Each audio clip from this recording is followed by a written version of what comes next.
This, that, these, those. I like this bread, this bread. I also like that bread. Which shall we buy, this bread or that bread? So for singular nouns, bread, we use this to talk about one that's closer to me, one that's closer to the speaker. This bread is closer to me. That bread is further away.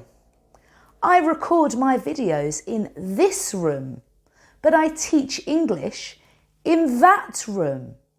So for things that are closer to us, we use this. For things that are further away, we use that.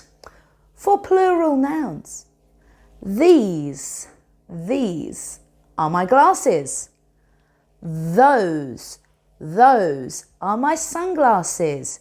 These are closer, those are farther away from me. But Hannah, can we also use it for time? Of course we can, for time that is closer to us or further away.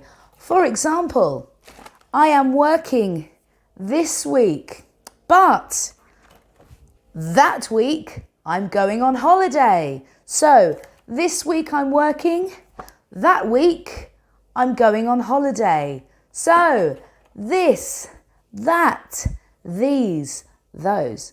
Can you practice? Bye.